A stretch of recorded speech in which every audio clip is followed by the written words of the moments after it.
You are listening to The Truth Tank, and I'm your host, The Tank. If this is your first time listening to The Truth Tank, a big welcome, and if you're a return listener, welcome back. If you're enjoying The Truth Tank, there's a couple of things you can do. Hit the like button on YouTube, follow The Truth Tank on Facebook and Instagram, download and review the show on your preferred podcast player. That helps the show grow. Alright, this is the first episode recorded for the new year. It's well into 2023 now. At the time of recording, it's a year since the conflict in Ukraine started. It's already been a year. It's hard to believe. There may be a little background noise on this episode. It is hot as fuck where I am. It's about 100 and something degrees. I'm currently recording in a room with no airflow or fan, so if you do hear a little background noise, I'll try to cut out as much as I can. You know I've succumbed to the heat and I've had to turn on the fan. I'm fucking sweating like a pig already, but I shall press on. On this episode, we're going to be having a look at James Cameron's Avatar. We're going to be having a look at the original film and some of the technical challenges faced during production and post-production, the background to the story, the advances in motion capture and 3D technology that made his vision come to life, and the hurdles he had to overcome to get the film financed. I'll then be doing a review of Avatar 2: The Way of Water, the highly anticipated sequel. Without further ado, let's get into tonight's show. This is episode 46 of The Truth Tank, Avatar, History, and The Way of Water review, part 1.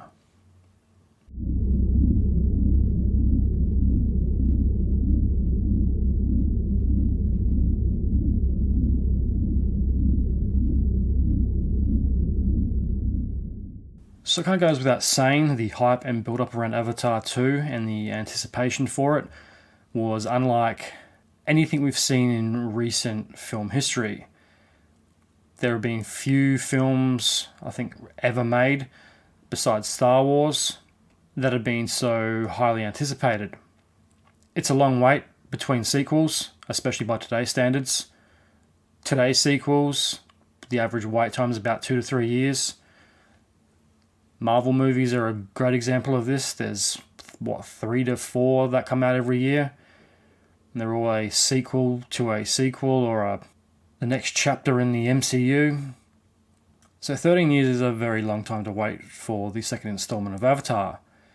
There's a lot of factors that went into that. Difficulty writing, coming up with and expanding the world of Pandora. A lot was riding on the success of Avatar: The Way of Water. It had to break about $2 billion to break even.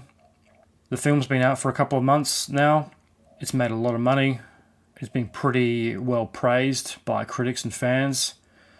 James Cameron said he now plans to make 7 to 10 possible Avatar films, depending on how successful the other sequels are and the interest of the film.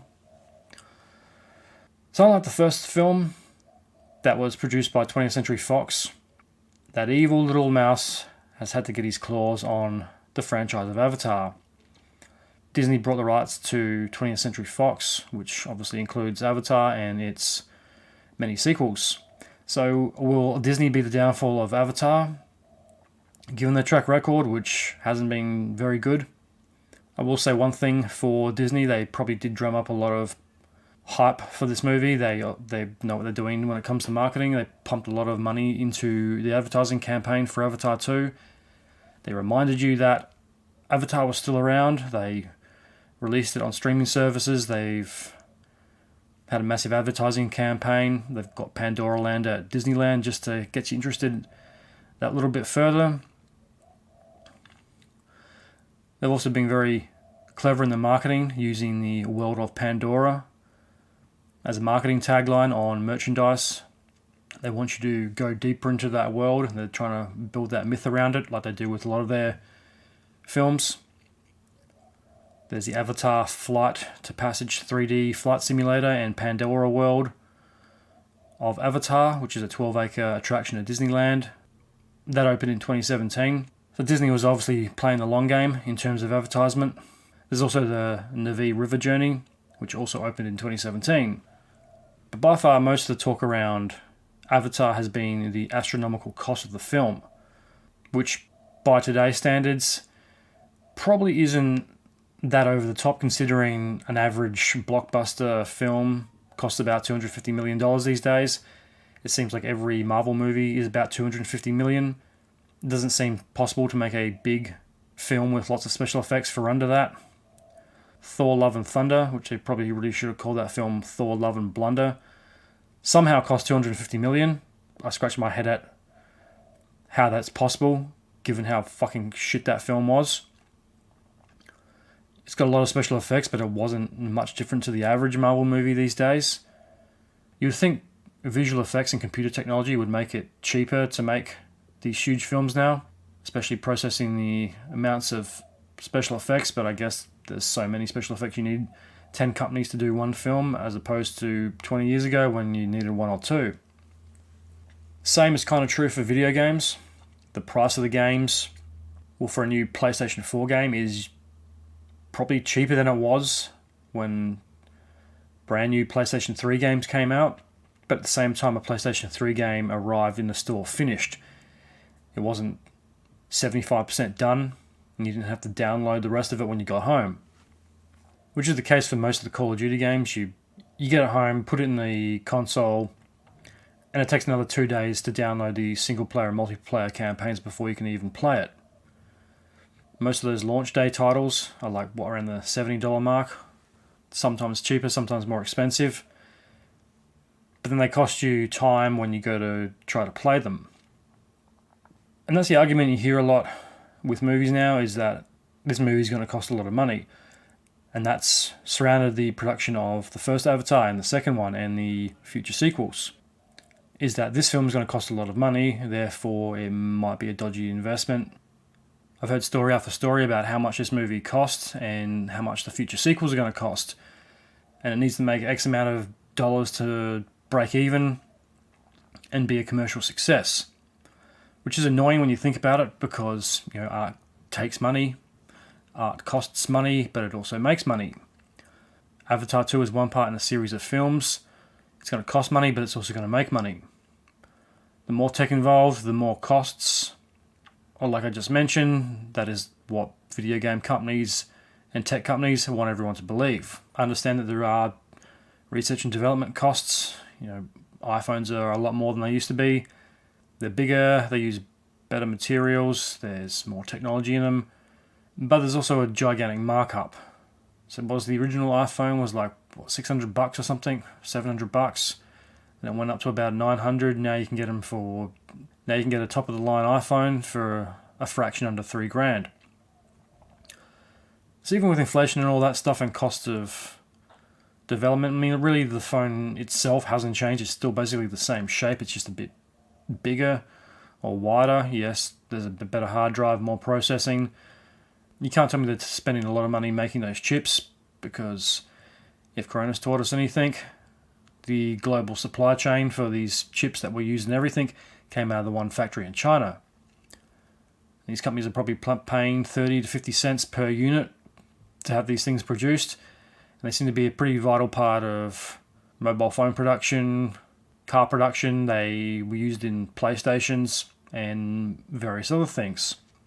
If you want to keep raising the bar in terms of what is artistically possible, if you want to push the frontier of the film experience, you have to spend money.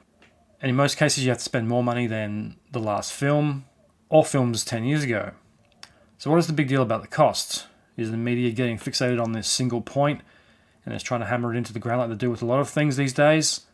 And are they simply just missing the bigger picture in the process of modern filmmaking, such as special effects costs, production, new technology, trial and error costs, and the safety and challenge of working on a film like Avatar that involves actors spending time in water, especially underwater?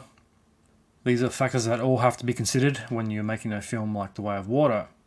There's obviously the trial and error. You've got to build tanks, you've got to make sure it's safe. You don't want to drown all your actors because that's not going to look very good. So when you hear reports like that from news sources, is it 100% true, or are they just trying to drum up this negative press about a film? The same way you see on the news every fucking morning and every night.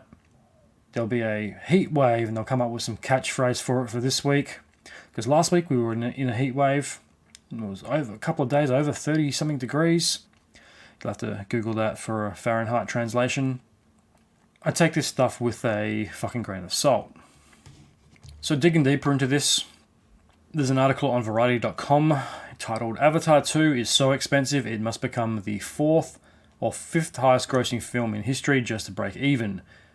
It's by Zach Sarf. The article's from November 21, 2022. And that was obviously written before the film came out. How expensive is Avatar: The Way of Water? Early reports of claim the production budget alone was in the 250 million range, but director James Cameron isn't willing to give a hard number just yet. Wonder why. The only answer Cameron would give about the sequel's budget when asked by GQ magazine was the following: very fucking expensive. That's a pretty good answer. Because I seriously doubt that 250 million would be the final number for Avatar 2. It's probably closer to 3. Then again, it seems like most of the Lucasfilm movies now are in the 260 to 270 range, given all the fuck-ups that happen over there and all the reshoots. And going back to the Indiana Jones 5 and the Dial of Destiny episodes I did, the budget for Indiana Jones 5 has been completely blown out. It's now the first most expensive movie ever made by Lucasfilm. The budget for The Dial of Destiny is $294.7 million. All the reshoots and controversies over pretty bad test screenings have all come back to bite them. They're re-editing the film, reshooting the ending, and there's rumours there's going to be further reshoots, which probably means they're going to reshoot some of the film. And this is only a couple of months out from the release date of June 30th. It's already nearly the end of February at time of recording. Second most expensive was Solo, a Star Wars story, $275 million, no surprises there. Followed by Star Wars The Rise of Skywalker, $275 million. The Last Jedi, $262, The Force Awakens, $259, Rogue One, $248, and Indiana Jones and the Kingdom of the Crystal Skull at $233 million. Yeah, that's a lot of money. And these, Solo wasn't a good film. It was, as I keep referring to it, as frozen pizza. All the reshoots in that blew out the budget. And Avatar was obviously made a lot more efficiently by someone who actually knew what they were doing, and a producer that didn't want to subvert the story for the sake of political correctness. Cameron apparently told Disney and 20th Century Studios executives that his sequel budget was so high it represented, this is a quote, the worst business case in movie history. According to the director's estimates, you have to be the 3rd or 4th highest grossing film in history. That's your threshold. That's your break even. No pressure. On the current chart of highest grossing movies worldwide, unadjusted for inflation, Cameron's original 2009 Avatar ranks at the top with $2.9 billion. Disney's Avengers Endgame is the second position with $2.7 million, while Cameron's Titanic remains in third slot with $2.1 billion. That means, according to Cameron, that if Avatar: The Way of Water wants to break even, it'll need to overtake either Star Wars: The Force Awakens, $2.7 billion, or Avengers: Infinity War, $2.5 in the fourth or film slots respectively. That really does say a lot about the money Titanic made. That came out, 25 years ago now, 97. This is when cinema tickets were still relatively pretty cheap, around the $10 or so mark. There was no 3D. It didn't cost you $25 to go to the movies. So that really shows you how many times people went to see that movie. I mean, I think it was in the cinema for 2 years. When it first came out, it was in the cinema for a while. Then it won all the Academy Awards and they re-released it for another 8 months or so. It seemed like that movie was in cinemas for 2.5 years before it finally exited, and it's come back 10 years ago for the 100th anniversary of the Titanic, or more than 10 years now, in 2011. I remember seeing that again in the cinema in 3D, and it came out recently for the 25th anniversary. So its theatrical revenue is still going up. Star Wars: The Force Awakens was in 3D. I can't remember if Avengers: Infinity War was 3D, but that movie was one of the fastest grossing $1 billion or $2 billion movies ever. Obviously, like, it had, 20 films, 10 years of build-up before it got there. Only 5 movies have ever crossed the 2 billion mark worldwide. Unadjusted for inflation, while the pandemic has affected movie-going films like Spider-Man No Way Home, 1.9 billion, it didn't quite get the 2 billion, and Top Gun Maverick, 1.4 billion, have managed to turn huge profits, so there's hope for The Way of Water. The original Avatar grossed $785 million domestically and sits at number 4 on the all-time US box office chart. Unadjusted for inflation, in the 5th slot is Top Gun Maverick with $716 million domestically. Interesting. Avatar: The Way of Water opens in theaters December 16. Like I mentioned, the movie's been out for a couple of months, so the box office totals have been counted and have stacked up. So did James Cameron reach his target of $2 billion, or did he fall short? So as of a couple of hours ago, there's a couple of articles talking about the box office success of The Way of Water, one of which by Deadline. James Cameron beats his own box office records as Avatar: The Way of Water pulls ahead of Titanic. So this is from the Hollywood Reporter. Box office milestone Avatar 2 sinks Titanic to rank as number 3 pick of all time. Interesting. It's by Pamela McClintock, February 19, 2023. The article was posted 4 hours ago, so this is the most current at time of recording. Update on the Avatar 2 box office. It's official, Avatar: The Way of Water has edged out Titanic at the global box office with $2.243 billion in global ticket sales to become the number 3 movie of all time, not adjusted for inflation. James Cameron, who directed both films, lays claim to 3 of the 4 top grossing movies in history. Go James Cameron.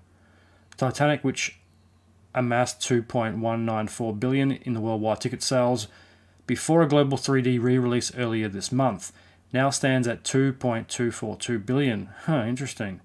So it's made a few million more on re-release. The all-time list is topped by Cameron's original Avatar, $2.92 billion, followed by the Russo brothers' Avengers Endgame, $2.79 billion.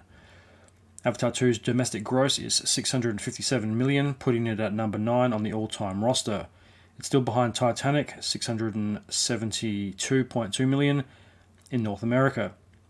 Overseas, The Way of Water has amassed a massive $1.58 billion. The 3rd best showing ever at the international box office behind Avatar and Endgame. The Way of Water isn't expected to catch up with Marvel's Endgame or the first Avatar released in 2009. It's an unusual slowdown. The 3D release of 97's Titanic went up against Avatar: The Way of Water over Super Bowl weekend and in advance of Valentine's Day. It's probably a very poor choice of schedule. It should have come out this weekend after the Super Bowl and Valentine's Day. It's a very busy couple of weeks, so probably potentially could have made even more if the scheduling was better. And even if Avatar 2 has beaten Titanic, the 97 film has been showing remarkable staying power. It's got 25 years of history now. Interesting. So he's beat his own record, he's beat his own other film, and he's got 3rd place. What did he say? He had to get the 5th or 4th place to break even, and I think he's well and truly broken even. So this brings up the lingering question, with all the talk about marketing, production technology, and release costs of films now, and how they've been blown out to these eye-watering sums of money. It seems, an average blockbuster film is 200 million plus compared to 20 years ago when it was like 150 or 100 million. Films are getting more expensive, so this brings up a big question. What is the future going to look like for box office earnings? And are studios, producers, and filmmakers being too greedy or just expecting too much in box office returns now? Cinema earnings have streaming services to contend with. When Avatar was released back in 2009, there were no streaming services, there were still video shops. Blu-ray and DVD sales have undoubtedly taken a hit in recent years thanks to the rise of streaming services. Lots of people don't see the point in buying a film if you can just stream it. I personally like to buy the films I like. I like to have a hard copy. I like looking at the covers. I like owning the film that I like. And I buy films that I haven't seen if they're on sale. I don't really care. I'm a movie nerd. I love movies, so if I watch it and it's not good, I'll just go resell it or donate it or give it to someone else. If you're only paying $8 to $15 for a movie, to even $20 now for a movie, that's really relatively the same price as seeing it in the cinema, and I get to take it home and keep it and watch it whenever I like. So it's not a big a gamble as it used to be. I'm not paying $30 for brand new Blu-rays anymore. I always wait for a sale, or I'll buy them on eBay really cheap when they come out. So it's not a huge gamble anymore. If you spend $17 on the latest superhero movie and it turns out to be trash, you just resell it back on eBay. So are these companies just being unrealistic? Are they not accounting for downloads on streaming services? Downloads equals dollars for Netflix. I mean, Netflix produces a hell of a lot of movies, some of which make it to the theaters, others are just plain garbage. But are the big film studios' mentality back in the 1990s, when it was all about gigantic box office takings, because they don't think they're going to get the money that they used to? Like I said, streaming services are here to stay. They're too prevalent. They're taking a chunk of the market. So are video games. They're more in-depth and interactive than they've ever been. You can get 100, 300 hours out of a game these days, as opposed to an hour and a half, 2 hours. They're much better value by comparison, even if they do cost more. It's more entertainment value. Then you've got the endless supply of TV shows. There's new TV shows with big A-list Hollywood stars in it that are produced every month now. Some say it's the golden age of TV. I'm not quite sure I agree with that, because there's a lot of trash out there. But big shows like The Mandalorian, Game of Thrones, they weren't around 10 to 12 years ago. TV shows have movie budgets now. Some single episodes of shows can cost as much, if not more, than independent films, which is good because you can, like a show like Game of Thrones, you can have a big expansive story that takes place over 7 or 8 seasons, as opposed to 90 minutes to 2 hours. Star Wars fans have 5 or 6 shows at the moment, and more coming. There's endless Star Wars stories being produced. Some of them are pretty good, some of them are crap, but they've got production value. They're not the cheesy, very cheaply made movie, TV show tie-ins like we used to see back in the 90s and the 80s. The Star Trek movies were good, but some of the TV shows were a little on the cheap side. Compared with the Star Trek shows that are made now, they slot straight in with some of the movies. The special effects are pretty good. So are the makeup and the stories. They're huge productions, they have big budgets, and they have big planned out stories. And look at the original Star Wars TV shows. They were pretty corny. The Ewoks spin-off and some of those animated shows, they were made very cheap. Then came Clone Wars, which is a masterpiece in its own right. And now it's finally gone into live action. And yeah, it's pretty good. I mean, like the production value of The Mandalorian, it's pretty impressive. The special effects are just as good as the movies. There's a lot of time and care that's been spent on them. The box office has movie quality shows to contend with, as well as streaming services and video games. Avatar 2 is also coming out at a very turbulent time in cinema history. It's right after a global pandemic. People have been too scared to go out. They've been too scared to go to the movies for the last 2 years because the news and the government has scared the living shit out of everyone. Lots of movie theaters were closed for a year and a half. They faced huge downturns during the pandemic. People were too scared to sit in a cinema with a bunch of strangers. Every time someone would cough, people would start to panic. Then there's movie studios delaying the release of big blockbuster films like James Bond, No Time to Die, and Dune, Top Gun Maverick for years in some case. I think Dune was delayed for a year and a half or 2 years. The Kingsman was, I think, the most delayed movie during the pandemic. No Time to Die got pushed back twice. So did Top Gun Maverick, that got pushed back a few times. And other films just went straight to streaming services, bypassing the theatre altogether because the studios were desperate and panicky, and rather than wait, they just decided to release them straight to streaming services. Which was annoying because a lot of those films were probably worth seeing in the theatres. But some of those films at the same time, they may not have fared as well if they were released during the pandemic. On one hand, they would have lost money being released during a pandemic, so maybe the studios thought it was a better option releasing them on a streaming service and getting more downloads. At the same time, their bigger competition such as No Time to Die or Top Gun Maverick weren't coming out, which gave them free reign of the box office, which may or may not have increased revenue. It's very hard to tell, but at least you would have got a theatrical release. Then you can always come out on a streaming service a month or two after a theatrical release. So it's a very weird and turbulent time, and thank fuck it's over, because I hated the movies being closed. That's the worst part of the lockdown by far. I didn't mind not going out. It was a good excuse not to do anything social. I could just focus on podcasting and other ventures. So that was good in those respects. It gave you time to work on projects you really wanted to. But my favourite social activity is going to the movies, so that did suck. I don't want to see movie theatres close because they've gone out of business, like so many restaurants and places in the hospitality industry. The other big issue with modern films and box office takings is there's simply just a lack of good films now.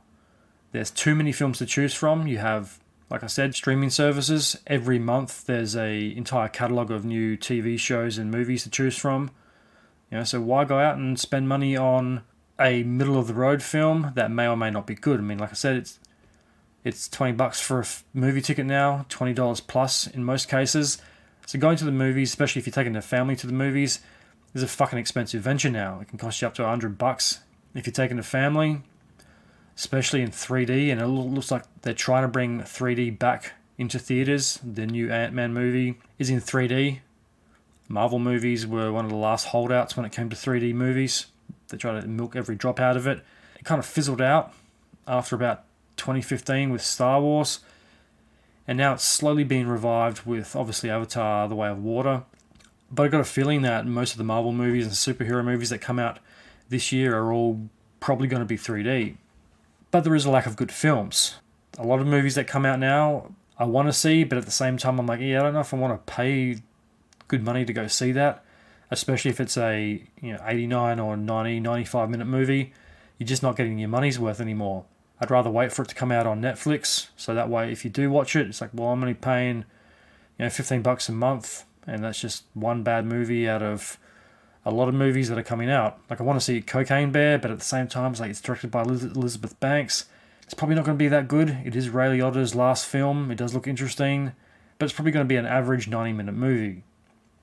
Same with Violet Night. It looked good, but do I really want to pay $22 to go see it? Or is that the type of movie that is better suited for a Friday night Netflix film? So, maybe if studios did put more time and care into making great films rather than just good, mediocre popcorn films that just fill the void in between big releases, I think more people would be willing to go to the theatre again and spend money. Because it's not so much a lack of people not wanting to go to the movies, it's just a lack of good things to go see at the movies.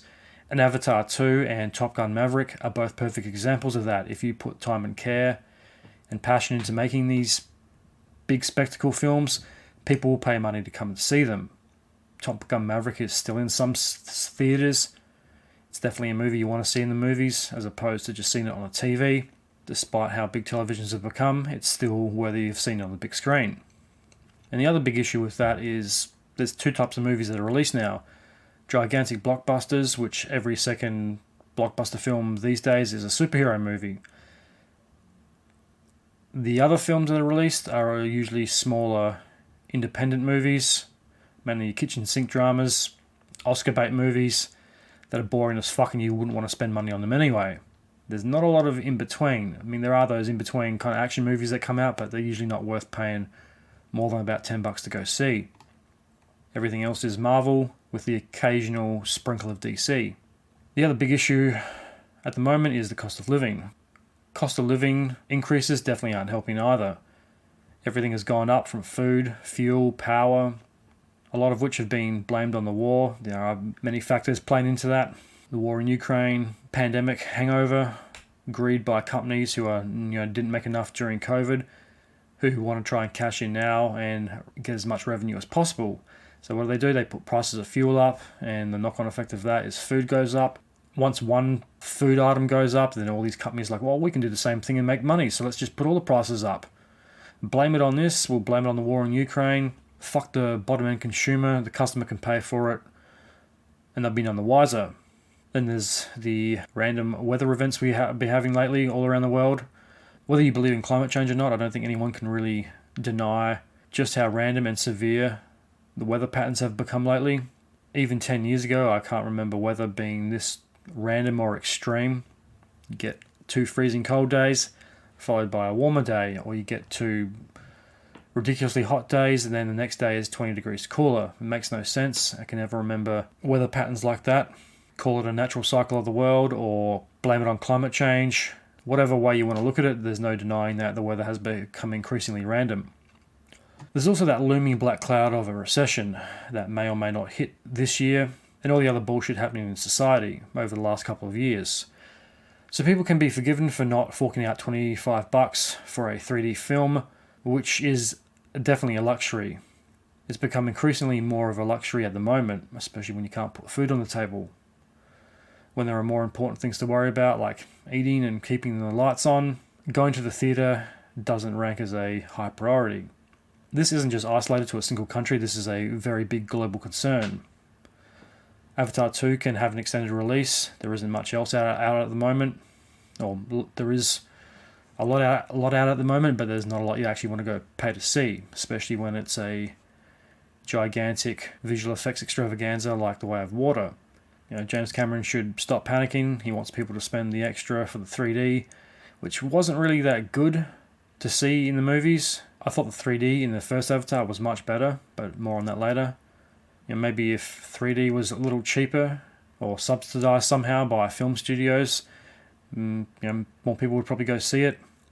The release of Avatar 2 also came at a very bad time. It was released at the end of the year after 2 years of ongoing lockdowns and price increases right before Christmas. But it seems like all his worrying was for nothing. He got the 4th highest grossing film of all time spot, he broke even, and everything is right. Studios have to accept that this is the future of movies and box office earnings now. Streaming has taken a chunk of that revenue and there's no going back. Lazy fucks will always choose to stay in and watch Netflix.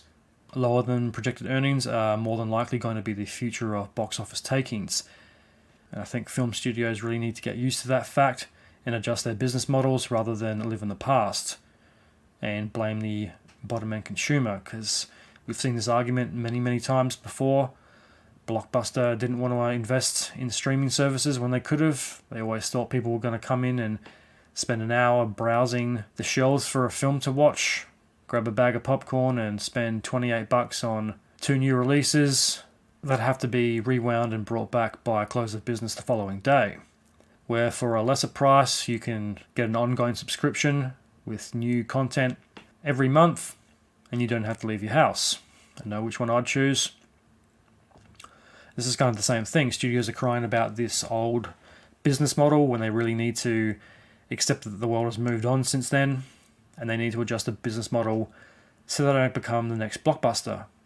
Now, whether that is studios releasing their own streaming services like Paramount and pumping out their own content straight to streaming services, but that would probably destroy the theatre industry, or maybe they just have a reserve amount of money that they put into bigger blockbuster films like Top Gun Mavericks and No Time to Die and Star Wars, and they release the middle of the road, then more mediocre titles straight to streaming services. But that also means that there needs to be content to fill the gaps in between big releases. Or do bigger movies stay in the cinema for 5 to 6 months now? And that probably affects releases and contracts and everything. But also most of the film studios have all sold their rights to Disney or have got deals with Netflix, so that probably makes things a little hard as well. These studios need to adapt or die. Whining about projected earnings and losses when you're using the same old business model to run a studio in the modern day isn't very smart. I found an article that goes into a bit more depth on why Avatar needs to make so much money back. It's on time.com. It's entitled How Much Avatar: The Way of Water Cost and How Much It Needs to Make, by Moses Mendez II. After 13 years of waiting, audiences are finally able to see what all the fuss surrounding James Cameron's Avatar: The Way of Water is about. The big budget film hit theatres globally on December 16, and with its gigantic price tag, it has to become one of the highest grossing movies of all time to break even, and to justify its hefty budget for the many sequels slated to follow. There's certainly a fair share of critics whose reviews were not exactly glowing. When the embargo lifted earlier this week, the plot of The Way of Water is designed to seem engagingly complex. But there's nothing about it that's truly surprising or particularly moving, Time critic Stephanie Zacharek writes. Even though Cameron heaps the faux spiritual mumbo-jumbo high and tugs virulently at the waterworks levers. The Daily Beast critic Nick Shager had similar feelings. Writing the movie felt forced and without a single memorable vision, and I disagree with both of them, but more on that later. But if the current rating of 80% fresh on Rotten Tomatoes is any indication, a majority ultimately did enjoy the sequel for the visual spectacle that it is. And how do they know? Did they read every review and question every person that wrote a review and why they liked it? Some people might have liked the story. Cameron has raised not only the stakes of his effects artistry, but the choreographic flow of his staging, to the point of making The Way of Water, like Avatar, into the apotheosis of a must-see movie, Variety's chief film critic Owen Gleiberman wrote on his review. The movie's opening weekend performance offers some insight into its box office momentum, as it fights to justify its enormous budget. In its first weekend, Avatar The Way of Water made $134 million in North America alone, and $435 million globally. Variety reports, while those numbers seem impressive, they come in a bit south of the two recent Marvel blockbusters, Doctor Strange and the Multiverse of Madness, which opened with a global total of $442 million, and Spider-Man No Way Home, which grossed $600 million globally on its opening weekend. And it shows you how much those movies slow down after the first week or two. While we wait to find out, here's everything we know about the cost of the movie and how it needs to perform to recoup its budget. There is no publicly available definitive answer as to the exact dollar amount, but overall the film is reported to have cost Disney $350 million, according to Variety. Even with a big price tag, it's still not the most expensive movie ever made. That title belongs to Disney's The Pirates of the Caribbean on Stranger Tides, which cost $379 million. When you look at that in comparison, it's kind of hard to believe that Pirates of the Caribbean cost more, and that was made a while ago on Stranger Tides. I don't think it was 3D. It may have been, but I'm pretty sure it wasn't. Got a lot of special effects. It's a long movie. It's a big movie. But the original Avatar had a lot more visual effects in it than that did. Or maybe it's because of the physical props and building those ships and stuff would have been really expensive. Anyway, second place goes to Avengers Age of Ultron, interesting, which rang in $365 million. And third belongs to Avengers Endgame, costing Marvel Walt Disney $356 million. Not a lot of surprises there, but they made their money back on all of those investments. So why is Avatar any different? Why is there this huge stigma over the cost of that? Clearly it's not the most expensive movie, but then again you don't really know if it is the most expensive or that $350 million price tag is accurate. It could be $400 million for all we know, which is a fucking lot of money for a movie. There are a multitude of reasons why it cost so much money and took so much time to make the second Avatar movie. The beauty of the film was made possible by the advanced motion capture technology that Cameron used to reproduce every fluid movement and facial tic of his actors playing the V characters. Times Elena Docketman writes, for the sequels, Cameron wanted to use the same motion capture technology for actors while they were submerged underwater, an unheard of feat that required years of engineering a solution. Cameron also decided to film the second and third movies together, which took 3 years to complete. This on top of the time it took for post-production all adds up to a 13-year wait. So how much is Avatar 2 projected to make? Early projections for the opening weekend box office are showing that people are eager to return to Pandora after more than a decade away. According to Variety, the movie is projected to open to $150 million to $175 million across 4,100 theaters domestically, and Disney reported that the movie had already amassed $38 million in advance ticket sales. That puts it ahead of early projections for Top Gun Maverick, which currently ranks as the most successful movie of the year. Avatar The Way of Water needs to make $1.49 billion to clinch the top spot for 2022. It would need to grow somewhere between $2.8 billion and $2.5 billion to break even, which obviously we know it did.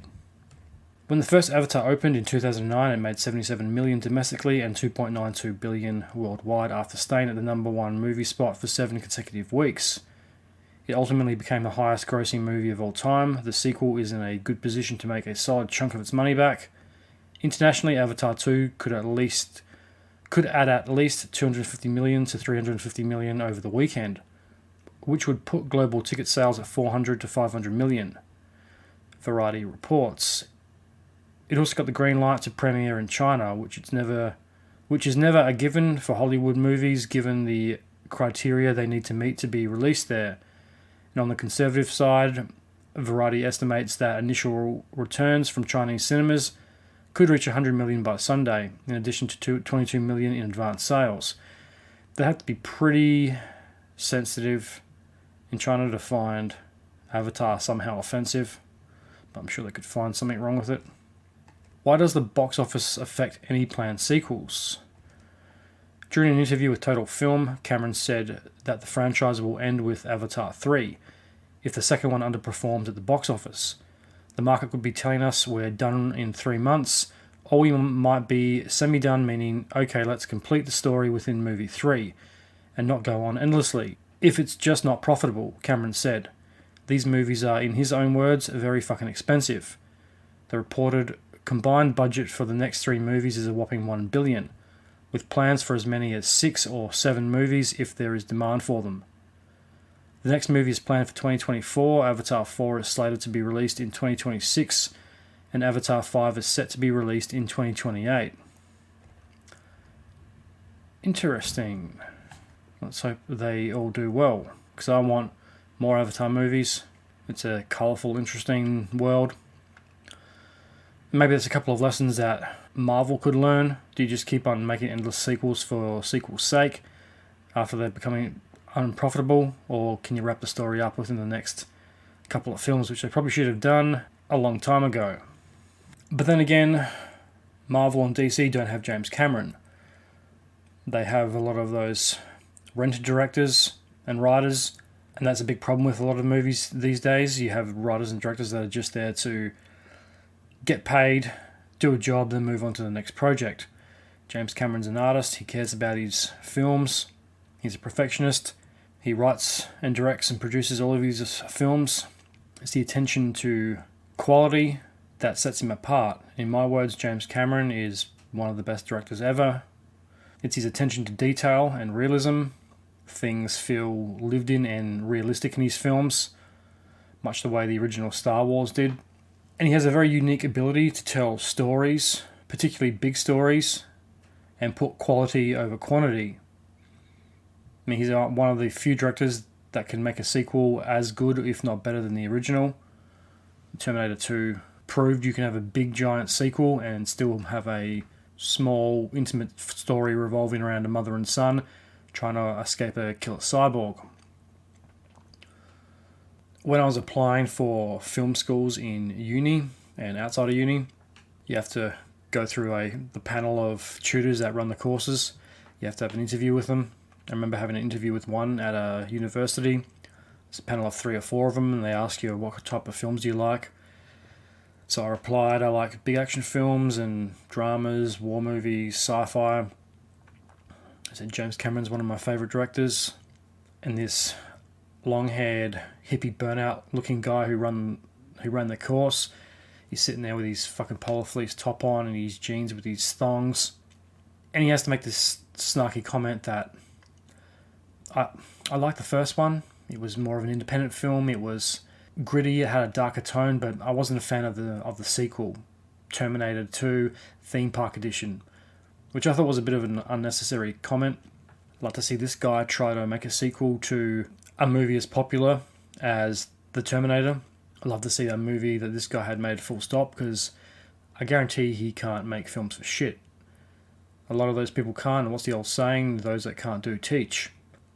And the people who run these courses have always got something snarky to say about big, successful directors. There's always some stupid reason why they don't like them, or they don't think they're quote-unquote very good at something. I had an interview with another one.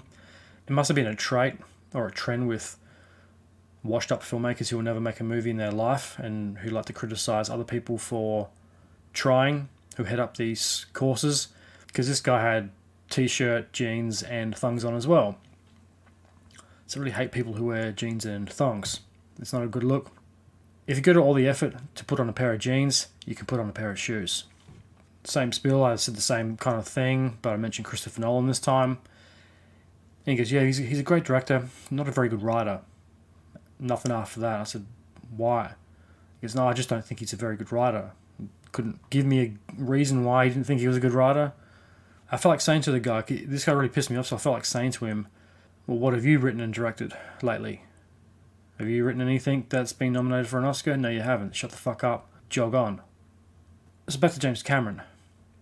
The quality over quantity and the way he can tell gigantic stories that have a lot of special effects but still have a heart and soul to them. Unlike a lot of blockbusters that are made today that seem a little bit soulless and a little bit fake. They don't seem like real movies. It seems like everything's done on the computer. They all have the same look to them. They're all middle of the road. They're not great. They're not bad. They're very lukewarm. So this takes us back to the first Avatar. Avatar came out in 2009. I love the film when it came out. I was looking forward to it. There's a lot of hype around it. It was the first real big 3D movie that had come out. I think there's a couple of other ones that came out before that. There's a lot of documentaries that used 3D. And I reckon there was a couple of kids' movies that used 3D, like the Spy Kids movies, but nothing to the scope of Avatar. Remember the first day I saw it, it was hot as fuck. It was summer. Went to my local cinema. There's a lot of hype around the 3D. How is it going to be good? Is it going to be bad? Is this just going to be a gimmick to try to sell this gigantic sci-fi movie? I remember when the screen said put the glasses on and the 3D logo stands off the screen. I think, okay, this is pretty cool. This might be worth the extra money. As soon as that film started, especially with that scene where Jake awakens from cryosleep and the water drop is floating in front of his face and then the camera zooms in on it and it's right in front of your face as the audience, I was pretty much hooked. There's certain scenes in that movie that just really put you into that world.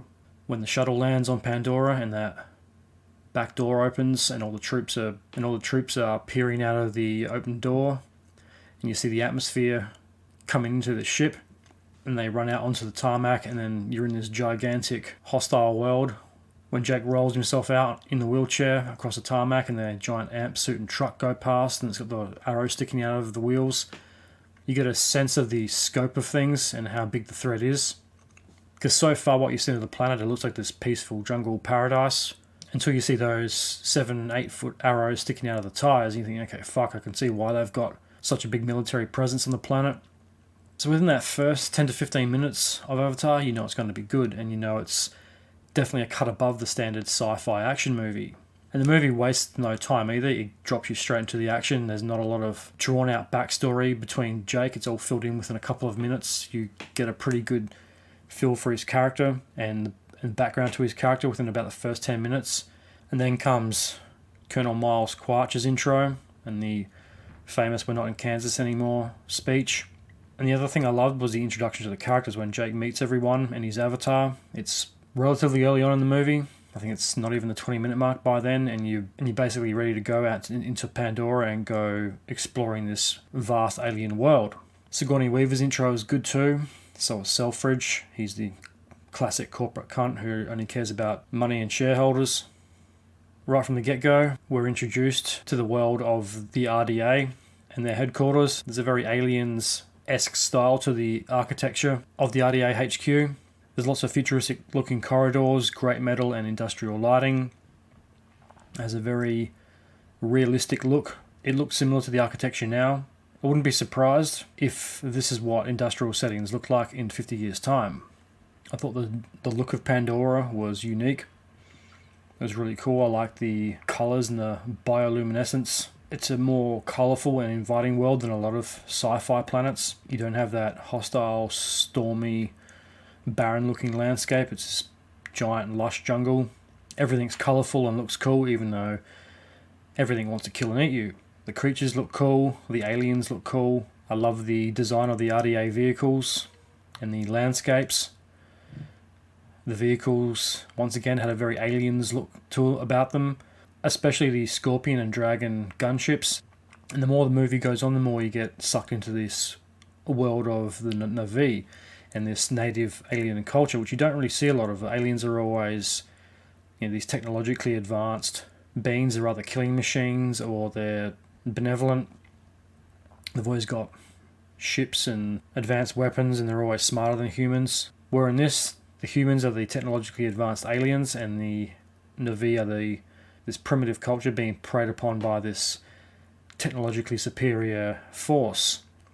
I like the design of the home tree, and when it's destroyed, it's utterly devastating. By that point in the film, a lot of people were 50-50. You're either with the humans or you're against them.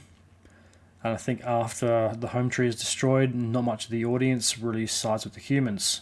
It's a very impactful scene. Then there's the whole mythology side of the Na'vi. It was very engaging, and it made you want to know more and dive into this colourful new world. And basically the tagline of Avatar is pretty much spot on. Enter the world. It revolutionised cinema and redefined what a blockbuster film should be. It also pushed what was possible in film, 3D technology, and motion capture. The story of Avatar and its legacy is where I've heard the most criticism.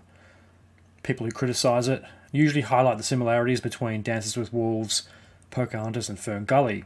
I'm sure you probably know somebody who has criticised Avatar for these reasons.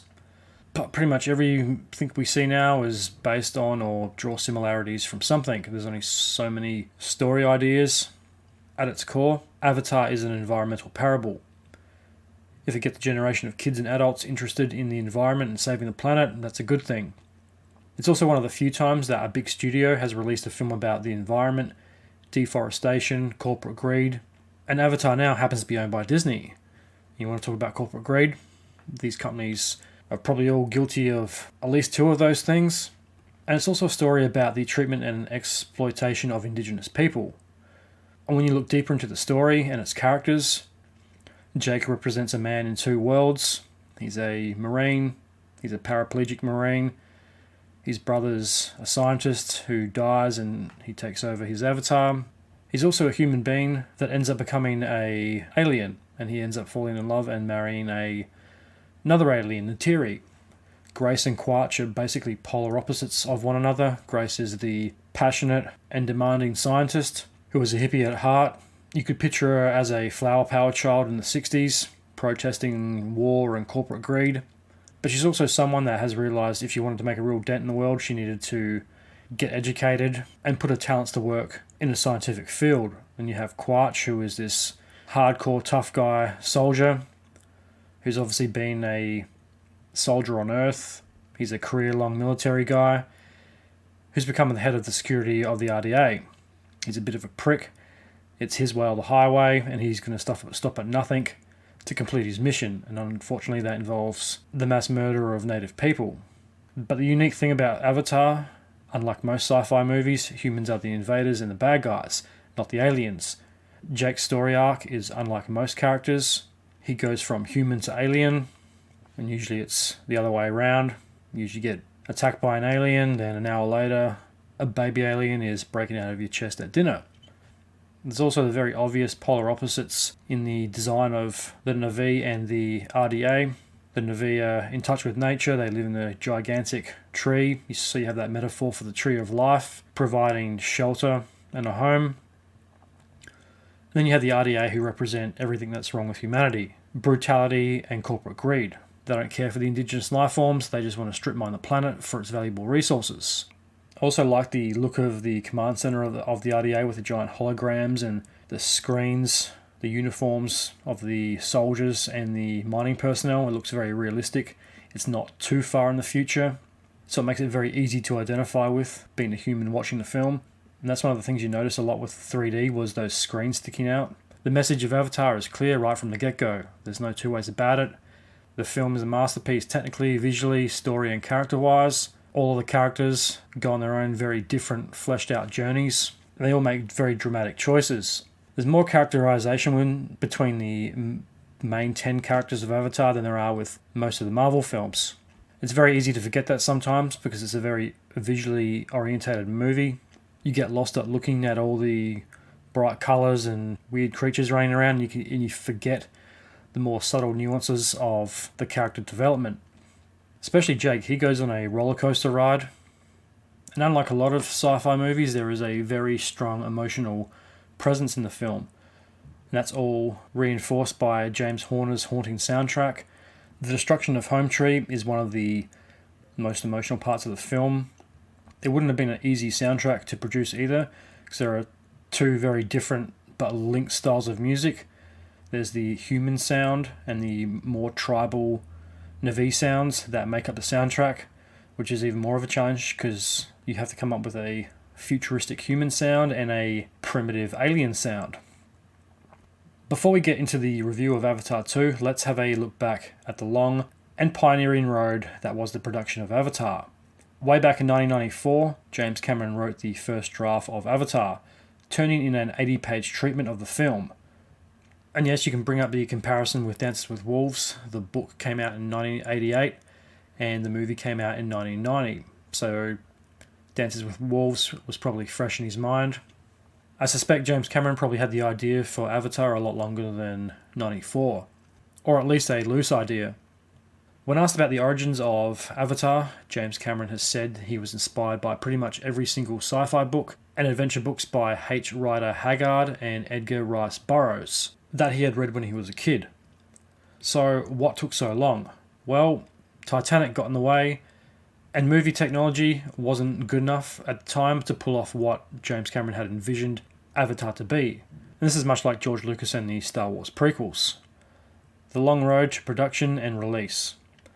The year is now 1996, and after finishing the box office juggernaut that was Titanic, James Cameron announced he would be filming Avatar. Of particular interest, he mentions as far back as 1996 that Avatar would be shot using synthetic, computer-generated actors. So even back then, he must have seen the digital revolution that was coming to cinema, and he wasn't far off. And obviously he had first-hand knowledge of this. Working in the film industry, he's made some pretty huge films by then. He also pushed the frontiers of visual effects technology in The Abyss, Terminator 2, and Titanic. And Titanic has some pretty special effects that still hold up today. He then goes on to explain that the film would cost a measly $100 million and require only 6 leading actors. This is a quote from him, who appear to be real but do not exist in the physical world. Unfortunately, he got both of them wrong. Avatar cost a little more than $100 million and had more than 6 actors. Digital production and effects company Digital Domain was brought on board to join the project. Digital Domain was founded by James Cameron, Stan Winston and Scott Ross. Production was slated for mid-97, with a release date of 1999. Why didn't the film come out in 1999? Well, James Cameron didn't think digital technology was up to the challenge of creating his digital world, and it was still some years off of his story and vision. It's very interesting that he knew as far back as 97 that technology wasn't up to creating this world that he had envisioned. It also must have been very frustrating for James Cameron, having this clearly defined vision in his head and not being able to get it out or produce it properly. Because if he did, he would probably have remade the film by now, because he wouldn't have been happy with it. I know I would have. So over the next decade, James Cameron focused his attention on making documentaries while working on the technology needed for the film. And if you've never seen any of James Cameron's documentaries, they're pretty outstanding. Expedition Bismarck, which was directed by James Cameron and Gary Johnston, was a documentary about finding the German battleship, the Bismarck. Then he follows that up with Ghost of the Abyss, which was a Titanic documentary featuring Bill Paxton. And then there was Aliens of the Deep.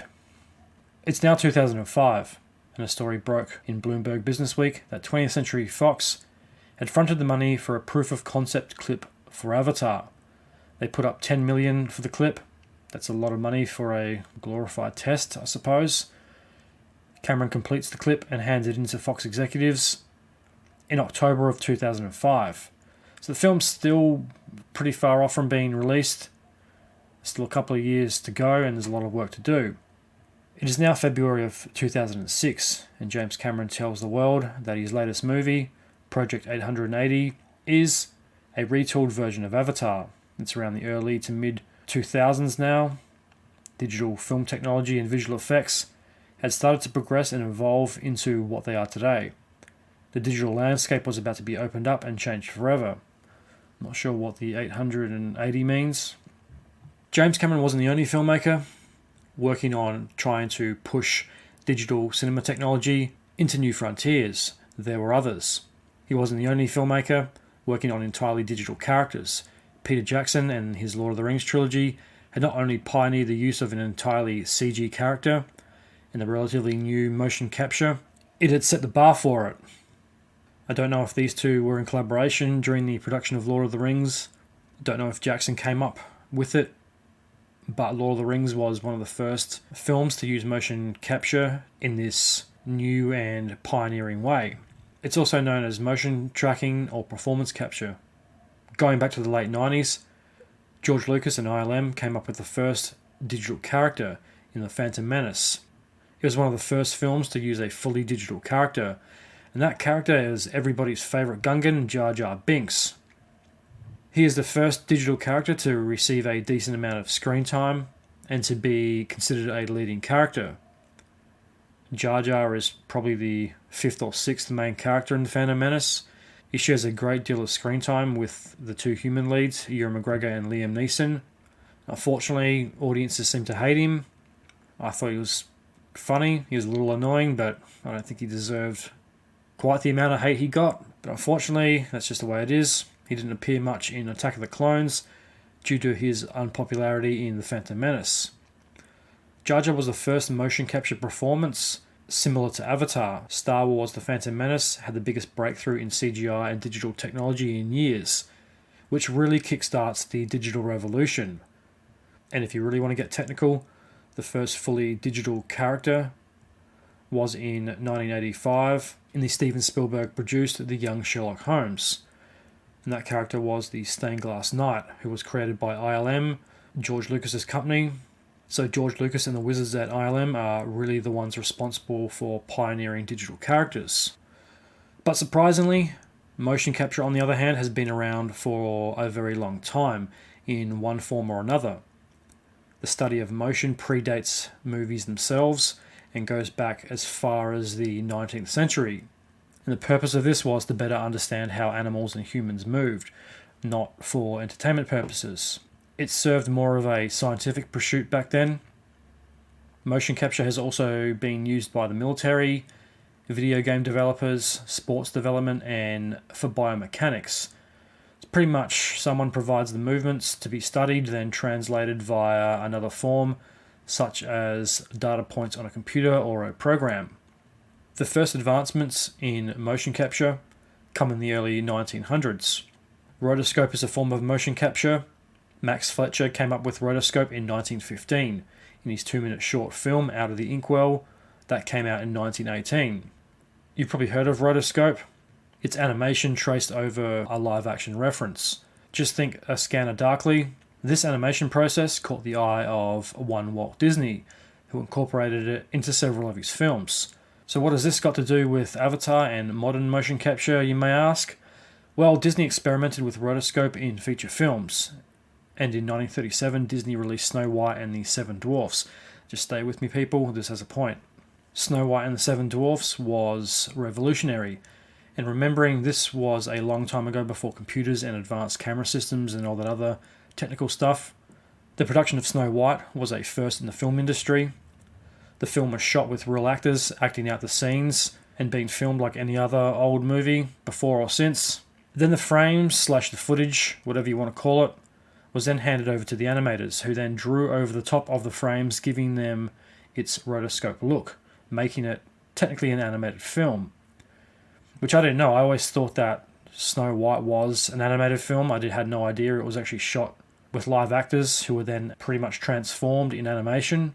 It was all done by hand. It would have been very labour intensive. There was no computers to do the work for you. You had to do it all by hand. The film was a success, and Disney was onto something. They used the rotoscope in their next few movies, including Alice in Wonderland, Peter Pan, and Sleeping Beauty. I had no idea it went back as far as the early 1900s, or that some of those movies were rotoscoped. which kind of makes sense now, because that's probably why those early animated movies look so good and have retained that classic look all these years. The early animated Disney films definitely have a unique look, which is something I don't think their current crop of computer animated films have. Too much reliance on technology, especially animation, does take away a little from the art form. Humans drawing and making art, and all the minor flaws that come with it, is what makes art art. Computers and modern animation tries way too hard to be perfect all the time. There's always advancements in the technology to the point of perfectionism, which results in the focus of the animation or the art being on the innovation of the artistic tech and not the quality of the art itself, such as a hand-drawn character. Yeah, that's probably why those early Disney movies did look as good as they did. I remember the scene where the dwarves are singing that Hi-Ho song, and they're all walking in line.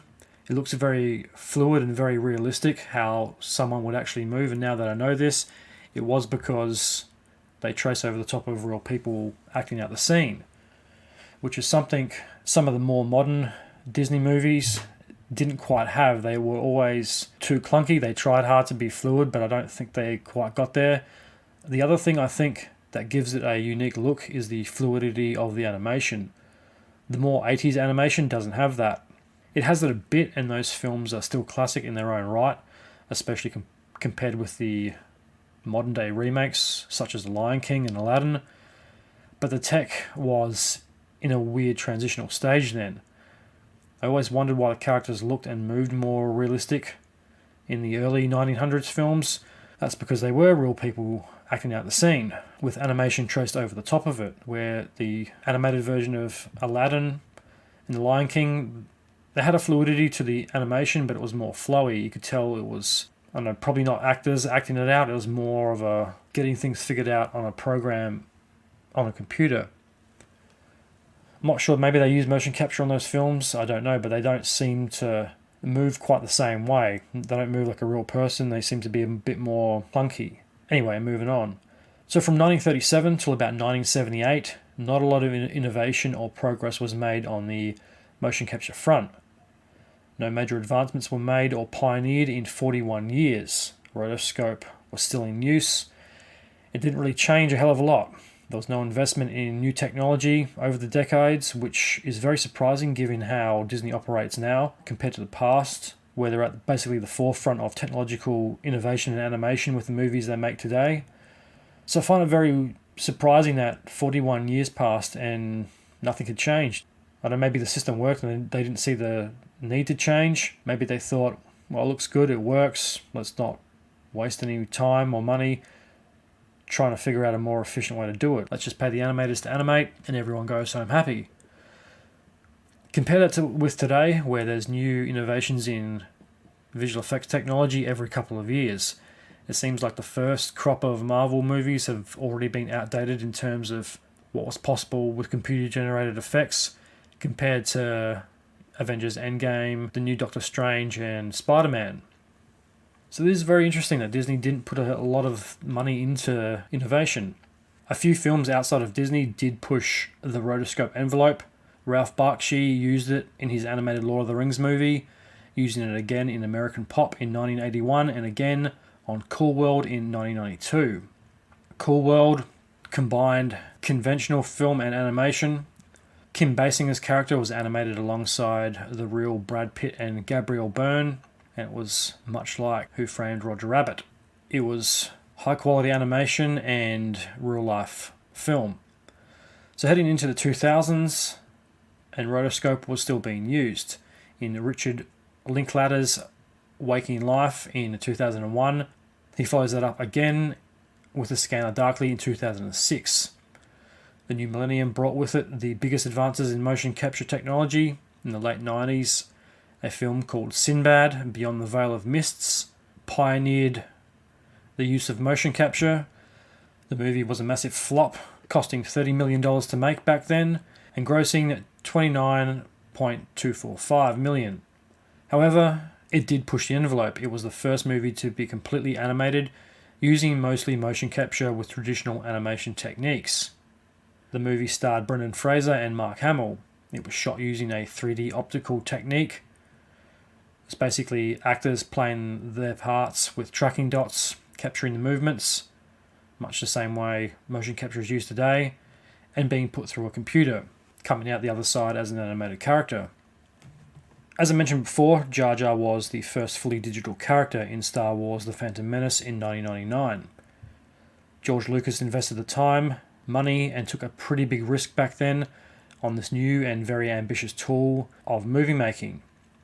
Motion capture during the early 2000s was very expensive.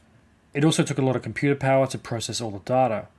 The first Mummy movie used motion capture in small amounts, mainly on Arnold Vosloo. He had tracking markers placed on him to achieve certain effect shots.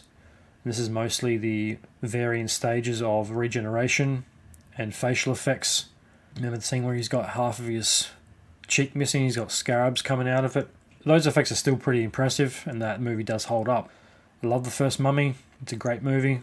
The other obvious motion capture in the Mummy was when he was actually a mummy, when he just come out of the sarcophagus and he's walking around sucking the life out of people. That came out in 1999, the same year as Star Wars The Phantom Menace. Ridley Scott used it in Gladiator in 2000. He didn't use it in ways that you'd think. He used it primarily to create the crowds in the Colosseum. Then came another big budget CGI motion capture flop, and that was Final Fantasy, The Spirits Within. The whole movie was CGI motion capture. The eyes of the industry were watching to see the outcome of this new technological revolution in cinema, and I'm guessing a lot of actors were waiting pretty anxiously and hoping this movie would fail so they wouldn't be out of a job. Sequels were planned to Final Fantasy. Square Pictures, which produced it, claimed it would change movies forever with this new all CG way of making movies. Unfortunately for Square Pictures, it was a disaster at the box office, and it was an expensive demonstration in what was to come. At the same time, Final Fantasy was failing to make money at the box office. On the other side of the earth, the Middle Earth that is, in the land of New Zealand, Peter Jackson was giving the world a taste of what the future of motion capture had in store in Lord of the Rings, The Fellowship of the Ring. And that, of course, were the scenes featuring Gollum in the second half of the film, showing Gollum spying on the Fellowship in the Mines of Moria and on the river. Gollum takes a starring role in The Two Towers in 2002. When you first see Gollum in The Two Towers, it's pretty spectacular. This is the first time we've seen a very advanced digital character besides Jar Jar. When The Two Towers was released, the world was wowed by what motion capture could do. Peter Jackson took the motion capture to the next level, which set the standard for what the tech could do. Gollum was also the first film to performance capture in real time, having an actor in a motion capture suit performing alongside other actors on a set or on location, as opposed to being confined to a studio. And this was a very big achievement back then. There was no more being confined to a studio or a room full of computers with cameras and animators watching you perform movements after a scene had already been shot. I'm assuming that when they were filming Lord of the Rings, that Andy Serkis's performance was being uploaded straight into a computer at the same time as Sean Astin and Elijah Wood. Actors didn't have to come into a studio after a scene or a movie has been shot and react out the part in motion capture and try to act alongside a scene or another actor playing the part. It also meant that a motion capture actor was a real actor. Andy Serkis was a leading role in The Lord of the Rings. He wasn't a motion capture performer. He was on set every day performing alongside Elijah Wood and Sean Astin on location. He wasn't just a motion capture guy or a motion capture performer. He was an actor, and an actor that was important as the principal actors on set. One of the biggest differences, besides the advancements in technology, was actors like Andy Serkis could deliver a fully fleshed out performance, i.e. they are actually acting rather than recreating movements. In my opinion, I think he should have got an Oscar for Gollum and for Caesar, though the Academy really needs to recognise motion capture as real acting. Just because you're wearing a tight lycra suit with tracking dots all over it doesn't mean it's not acting. His performances as Gollum and Caesar are as good as any other Oscar-winning performance I've seen. Andy Serkis's performance in Lord of the Rings is one of the big reasons why those films have stood the test of time. He pioneered the new way of performing motion capture, so this leads Serkis to start his own motion capture studio, the Imaginarium, and why not? He's a pioneer in motion capture, so it makes a lot of sense that he would invest in a motion capture studio. A few years later, he dons the tight lycra suit and motion tracking dots in King Kong, collaborating again with Peter Jackson. At the same time, filmmakers all over were playing with motion capture and what it could bring to movies. Robert Zemeckis used it next in The Polar Express and again in Beowulf. Polar Express was box office gold, but Beowulf was a flop. I remember seeing Beowulf in the cinema. It was a weird cinematic experience. Some scenes looked like you were watching a real film, and then there was other scenes where you knew it was animation, because obviously you knew the actors weren't 8 foot tall and ripped. Ray Winston isn't a gigantic Norse hero with an 8-pack. So it was a bit weird. The movie was, it was alright. It didn't break the technical frontiers I think Robert Zemeckis had intended it to. It was an average film, and it kind of seemed unnecessary. If it was a live action film with real actors, it probably would have been better. But it kind of came off like a technical and a visual effects demonstration more than anything. The motion capture was good, but it didn't really add to the story. This is around 2007, so this is a time where special effects were really starting to dominate films, and every film that came out was pretty visual effects heavy.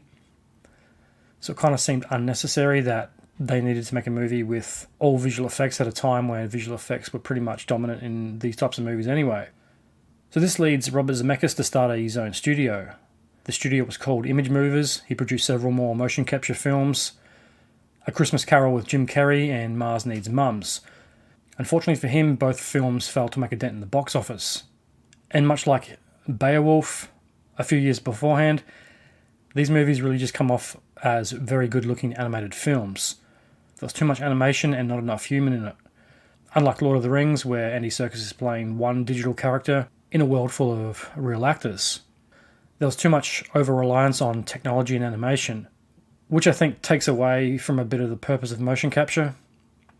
Yeah, you can use it in all animated movies, but it looks far better if it's so realistic in a live-action film that you can't tell the difference. Both of these films, A Christmas Carol and Mars Needs Mums, were very good-looking animated films, but much like Beowulf, they looked very real in some scenes and very animated in others.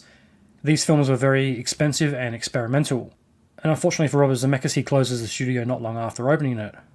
And that leads to the big issue with motion capture and the use of over-animation in some motion capture films, and that is what is referred to in the industry as the uncanny valley. So what is the uncanny valley, and why is it important in motion capture and animation? So I had to look this up. I found an article on what is the uncanny valley. It's on Very Well Mind. The article is entitled, What is the Uncanny Valley? Example and explanations for the uncanny valley by Kendrick Cherry, 14th of November 2022. This article relates mostly to the uncanny valley in robotics, but does mention CGI and animation as well. It's mainly a robotic term, I'm pretty sure. But before I get too ahead of myself, I should probably just go ahead and read it. Uncanny valley. The uncanny valley is a term used to describe the relationship between the human-like appearance of a robotic object and the emotional response it invokes. In this phenomenon, people feel a sense of unease or even revulsion in response to humanoid robots that are highly realistic. And you've probably all seen those videos on YouTube of those creepy robot babies and that Japanese robot the guy made of himself. Just how eerie the face and the skin look, and how the face moves, and the creepy soulless eyes that just stare back at you. If you don't know what I'm talking about, go to YouTube and look up a couple of examples. Androids, avatars, and animations aim for extreme realism, but get caught in a disturbing chasm dubbed the uncanny valley. They are extremely realistic and lifelike, but when we examine them, we see they are not quite human. When a robotic or animated depiction lies in this valley, people tend to feel a sense of unease, strangeness, disgust, or creepiness. I know I've definitely felt creepiness when you look at those robots. you instantly don't trust them. So if Skynet is going to rise up sometime in the near future, they better do a very good job at making realistic looking Terminators. And I think that was even mentioned in the original Terminator, is that the original Terminators were an instant giveaway. They were too big and bulky, the skin was rubber, and it gave them away. To a real human, it was a clear indicator that it was fake, and it was probably something they should stay away from.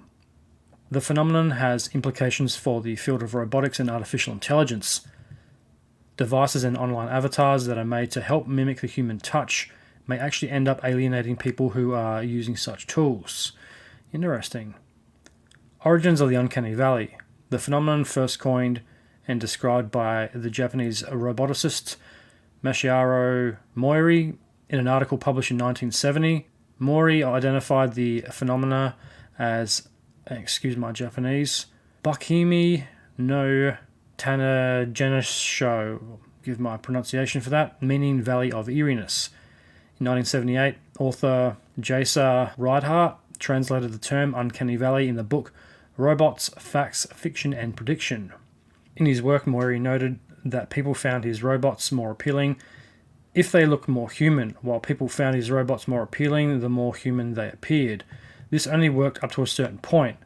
When robots appear close but not quite human, people tend to feel uncomfortable or even disgusted. Once the Uncanny Valley has been reached, people feel uneasy, disturbed, and sometimes afraid. This is a quote. I have noticed that in climbing toward the goal of making robots appear human, our affinity for them increases until we come to a valley, which I call the Uncanny Valley. Mori explained in his seminal paper on the topic. Mori used several examples to clarify this idea. An industrial robot has little human likeness and therefore generates little affinity in observers. A toy robot, on the other hand, has a more human likeness and tends to be more appealing. A prosthetic hand, he noted, tends to lie in this uncanny valley. It can be highly lifelike, yet generate feelings of unease. That's an interesting point, because if you see someone with a fake hand, it instantly stands out as a fake hand. It doesn't look right, the skin tone's a bit off, it looks rubbery and lifeless, it doesn't look like it has any bones to it. When you look at your hands, the hands nearly have their own soul to them. They nearly have their own lifelike presence, the way they can move. Everyone's hand moves in a unique way. You have those veins in the back of the hand, the knuckles, the joints. It's a very complex movement, the way the hands move. And there's lots of tiny bones in the hand. I think there's more bones in the hand than anywhere else in the human body. So watch out for fake hands. They're getting more realistic now. Modern technology has obviously made them more realistic, but until they have, I suppose, real skin on them, they're probably always going to look a little off. Uncanny Valley examples. The Uncanny Valley has been observed in a variety of contexts, from highly realistic robots to video game characters. Some of the best known examples of the Uncanny Valley can be seen in movies. These include Final Fantasy. The 2001 movie Final Fantasy: The Spirits Within showcased some of the most realistic CGI animation ever used at the time. Despite efforts to make the animated characters appear super realistic, the movie was a flop. The film's commercial failure at the box office is often attributed to the Uncanny Valley.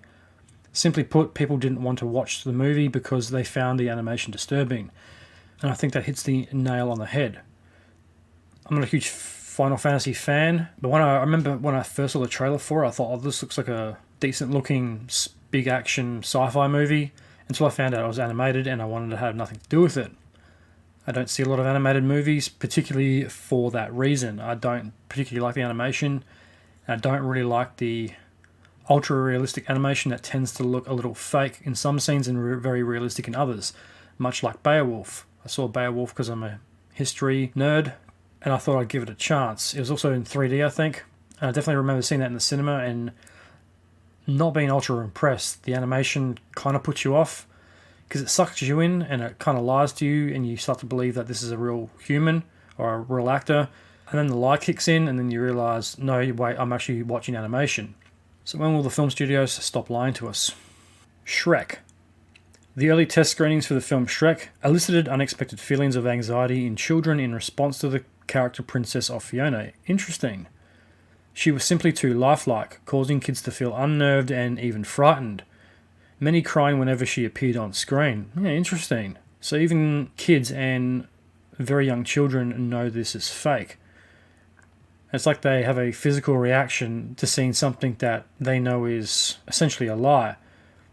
It's like their brains know, even at that age, that what they're seeing is not real and could be perceived as a threat. They know it's not human. It's almost like their minds and bodies have a physical reaction to seeing to essentially what is a artificial human, or a artificial looking human.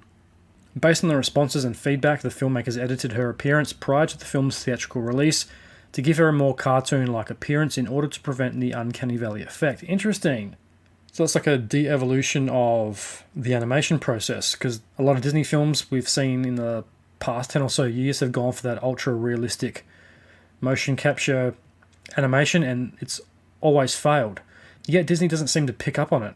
People complain about The Lion King because the animals were very boring, their faces didn't move, they had not much movement in the eyes, the mouths didn't really move that much compared to the lifelike characters in the original human animated Lion King. So it's interesting that Disney is going for the ultra-realistic look, where a film like Shrek had to make it look more animated because it was unnerving children. I don't think many people even think about that when they watch movies like this, about how much work goes into them and the whole psychology of some of this stuff. If it looks too real, the human brain knows it's fake. Interesting. But if it looks fake, the brain trusts it and accepts it as being animation and doesn't set off a physical reaction like kids crying when they see Princess Fiona. Very interesting. Cats. The 2019 film adaptation of Cats featured humanoid felines that many people found unsettling. While some reportedly found the effect harmonious, others reported feeling downright revolted. On social media, many viewers described the film as weird, creepy, and even nightmare-inducing. Yeah, interesting, because I haven't seen that film, and I remember seeing the trailer for it, and the faces looking ridiculous. It looked like a very cheap music video, despite the fact that millions of dollars went into it. The faces looked fake, and they don't quite blend with the rest of the body. I've always wondered why they didn't go the old-fashioned route with that, or just do the entire thing animated, because that was fucking heinous. Like, I haven't seen the movie, I don't particularly want to, but I was put off just by seeing the trailers, and I think many people were, which led to that movie being a box office disaster. The fact that the film relies so heavily on movement may have also played a role in the audience's reaction. Maury has proposed that the addition of motion can amplify the uncanny valley effect, and in this case the film includes both human-like movements as well as cat-like motions that serve to further confuse the viewer. Yeah, interesting. So the movement also plays a part in your brain knowing this is a complete lie. The motion helps sell the lie, and if the motion doesn't fit the animation, the lie can't be sold. It's interesting that the brain picks up on these things. If something doesn't move correctly, it sends up a huge red flag that something is not right, and it shouldn't be trusted. Which I find is incredible in this day and age, because you can't tell me the studios didn't put some research into that before the film came out. Because surely they would have known this, because Shrek came out a long time ago, so the data's already there. Cats wasn't the first movie to try this.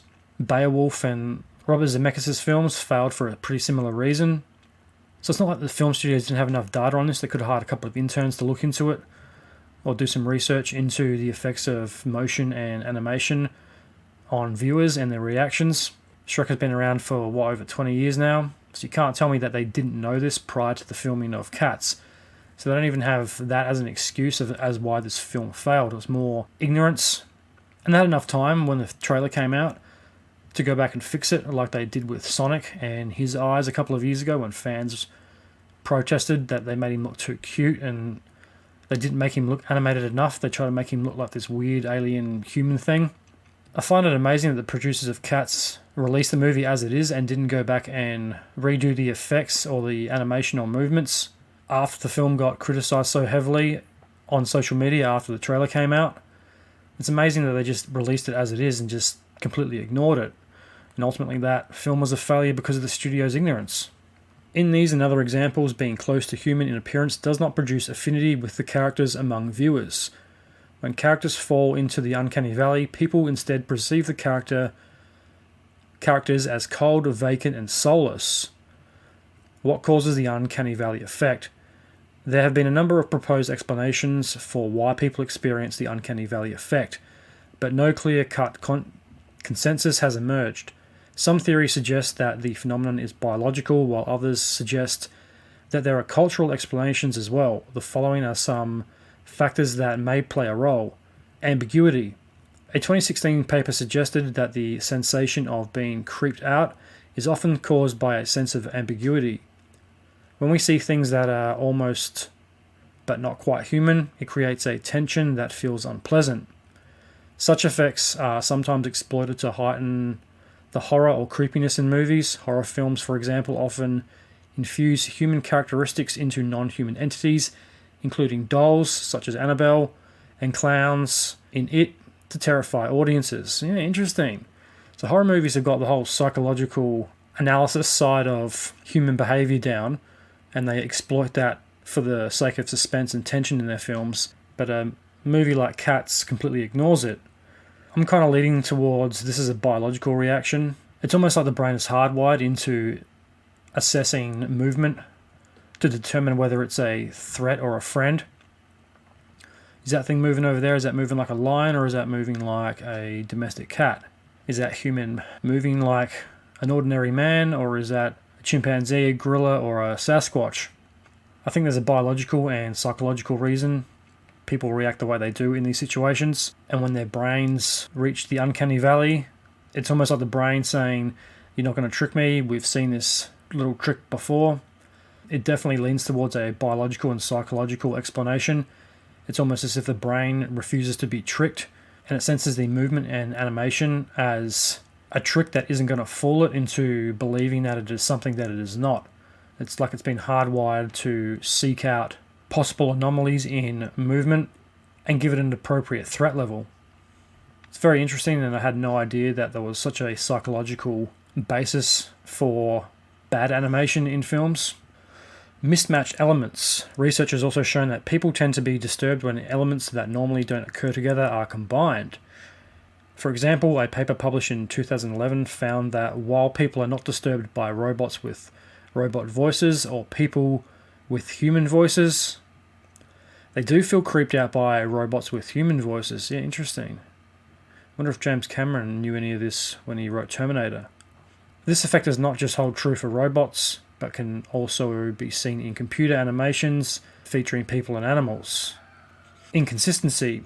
Even in highly realistic depictions, people are adept at spotting even the smallest inconsistencies in a robotic or animated humanoid. Even relatively minor divergences can make a character go from lifelike to uncanny. Interesting. In one of Moiri's original examples, a robotic character was suddenly seen as unlikable and creepy when it smiled slightly too slowly. Survival response. Moiri and others have suggested that the uncanny valley is an aversive, evolved response to the potential threats of death and disease. Because something is human-like, but not quite lifelike, it may invoke the same response that people feel when they encounter something that is dead or dying. Category uncertainty. Theories also suggest that the uncanny valley may exist due to the difficulty in determining what category an entity belongs to, including whether a figure is a real living human or a computer-generated three-dimensional model. Human and non-human represent two separate and mutually exclusive categories. So when something approaches a point where it seems to transition to one or to the other, it can trigger feelings of cognitive dissonance. When people hold conflicting beliefs, they tend to experience feelings of psychological discomfort. In this case, there is a conflict between the belief that an entity is human and the belief that it is not human. Something that looked human might abruptly appear non-human, or it may even shift back and forth as the viewer observes it. The artificial representation is realistic enough to almost fool you into thinking it is alive, but it falls short of reality just enough that it clashes with your expectations of how a real living person would behave. This mismatch between what you are seeing and your expectations may make you feel ambivalent or even threatened. In other words, it creeps you out. Research on the uncanny valley. While Moiri first proposed the theory in 1970, formal empirical investigations did not begin until the mid-2000s. Some research has suggested the existence of the valley, although findings of how and why it happens are mixed. Likeness and eeriness. A 2013 study examined the relationship between human likeness and eeriness and found evidence supporting the existence of the uncanny valley. The researchers found that there was a linear relationship between likeness and eeriness when manipulating facial proportions and realism. Children's responses. A 2014 study found that children between the ages of 9 and 11 were also prone to experience feelings of uncanniness in response to human-like virtual characters. Virtual human-like characters were seen as being stranger and less friendly. Interestingly, these feelings of unease were more pronounced in instances when the characters lacked upper facial expression. Startled facial expressions were also more likely to be perceived as uncanny. Other names. While some researchers have supported Maury's original hypothesis, some have characterized the phenomenon as more of a cliff or a wall than a valley. In other words, rather than ever rising up to the other side of that valley, likability may simply drop off once a robot reaches a certain degree of realism. Okay, interesting. Can it be prevented? And not everyone agrees that the valley itself truly exists. For example, one of the earliest scientific investigations on the phenomena was conducted in 2005 and concluded that the eerie feeling people experience has more to do with poor design and aesthetics, something that can occur at any level of realism. While people certainly experience a sense of the uncanny in some cases, the research proposed that the valley could be overcome with good design. Implications of the uncanny valley. The uncanny valley has a number of implications in various fields. These include robotics. As people rely more and more on robotic technology, it is important to design devices that do not create uneasiness or distrust. This is particularly true in the development of assistive technologies designed to help people with disabilities perform tasks and interact with their environment. It could also get pretty scary if artificial intelligence starts in designing things that are so realistic you can't tell them apart from human. Think of a Blade Runner type situation or a Terminator, especially if it is people that need this technology to interact with an environment. It could become so realistic that it might even fool the living. And then you have a whole bunch of science fiction possibilities that might become reality. On the one hand, if a robot looks fake and like a robot, you know it's a robot.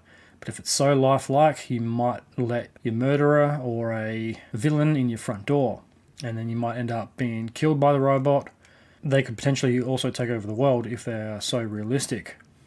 Especially if artificial intelligence and the people designing them obviously know this research.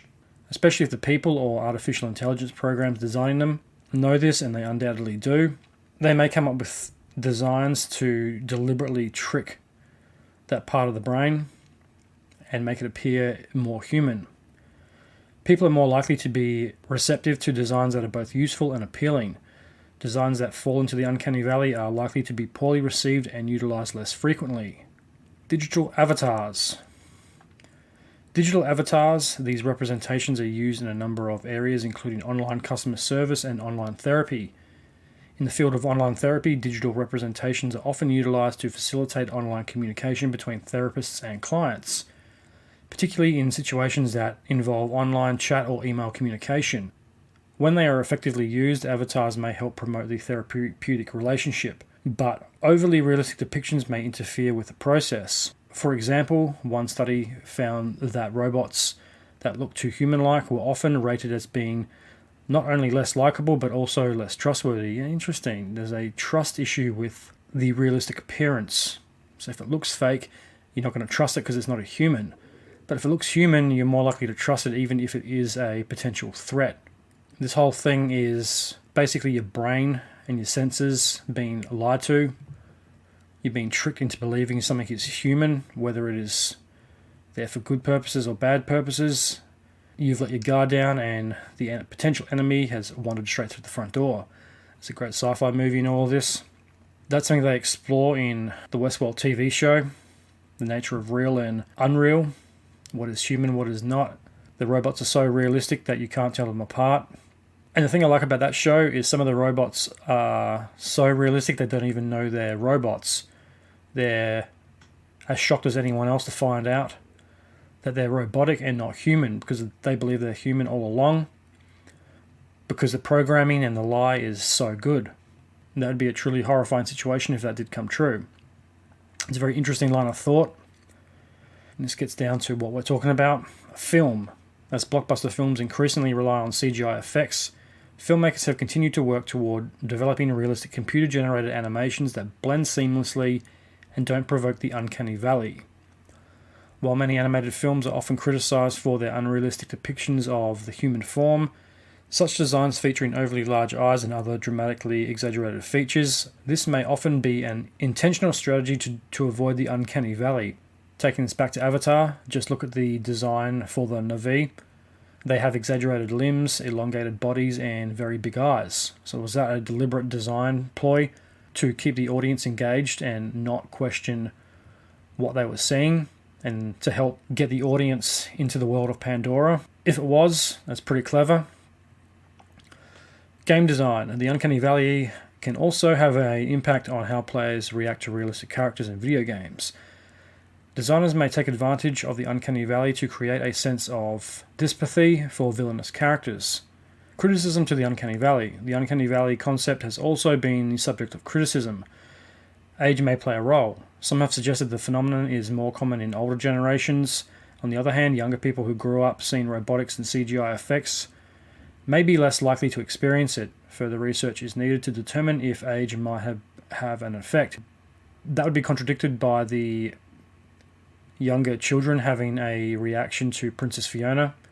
Some of these kids may have grown up with robotics, they may have been familiar with them, or even seen or interacted with robots, but they were still put off by the realistic depiction of Princess Fiona, and they knew it, even though none of them would have known what the uncanny valley was.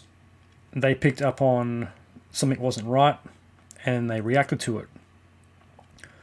The effect is highly varied. Other critics have noted that the effect happens in different situations and affects different senses. The heterogeneity suggests that each unique situation where it occurs may have different causes, avoiding the uncanny valley. As robots become increasingly important in everyday life, researchers and designers are interested in finding ways to create tools that will not fall into the uncanny valley. This may involve making robotic devices even more realistic, so they move beyond the valley and appear more likable. Researchers have also proposed a number of design principles that may help animators and roboticists creating uncanny effects. This includes matching human proportions with realistic textures, not mixing non-human and human elements, ensuring that behaviors, appearance, and abilities do not conflict. Another approach is to create tools or devices that simply do not seek to mimic a human appearance by relying on a non-human design. The device may be more appealing without running into the risk of alienating or even revolting those who interact with robotic devices. In an interview with Wired, Mori states that while it may be possible to bridge the uncanny valley, he sees no point in trying. Instead, he advocates designing things that stop before they reach the point of uncanniness. Sound advice. A word from Very Well. There has yet to be a lot of research into the phenomenon of the uncanny valley, so more information about it, why it happens, and how to overcome it will surely emerge as time goes on. Mori himself has stated in an interview with E-Spectrum that his original observation was intended to be more of a guideline for designers rather than a scientific statement. As technology continues to advance, it's possible that robots and digital animations could become so incredibly realistic that they simply blend with reality so people don't experience discomfort or anxiety. For now, robots, digital avatars, and online animations will continue to become an increasingly common part of everyday life, so it is important for designers to consider the audience's emotional response. And that is kind of terrifying.